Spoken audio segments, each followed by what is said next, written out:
Eh bien, aujourd'hui, je suis en compagnie de Antoine Jacoutot, qui est le CTO de Believe. Merci Antoine d'avoir accepté l'invitation.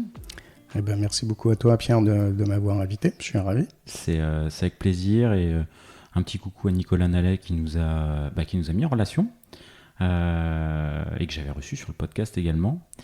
Est-ce que, je crois que tu as écouté quelques podcasts de CTOs justement.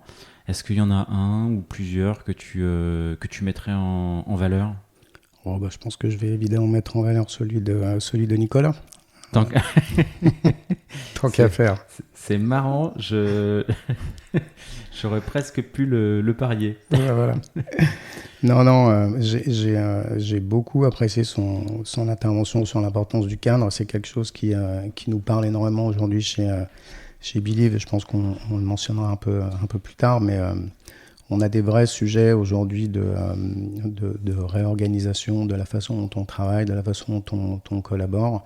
Et les premiers sujets auxquels on s'est attaqué, c'est justement la définition du cadre. Donc on peut parler de cadre managérial, de cadre technique, etc. Le but étant d'autonomiser un maximum et de déléguer les process. Mais tout ça, évidemment, dans un cadre défini pour qu'on ait un ensemble qui reste cohérent. Et donc, tout ce dont Nicolas a parlé pendant le podcast fait beaucoup sens pour moi, spécialement en ce moment. C'est des choses que vous rediscutez, quoi. Donc, même si on cherche la full autonomie, le maximum d'autonomie, ça ne se dispense pas d'un cadre. Non, bien sûr, puisque sinon on a tendance à potentiellement réinventer la roue, mettre en place des process qui vont à l'encontre des process des copains, etc., etc. Et un cadre commun permet aussi d'optimiser beaucoup de choses, que ce soit de l'implémentation technique, comme des ways of working, ou encore une fois des process de collaboration. Ok.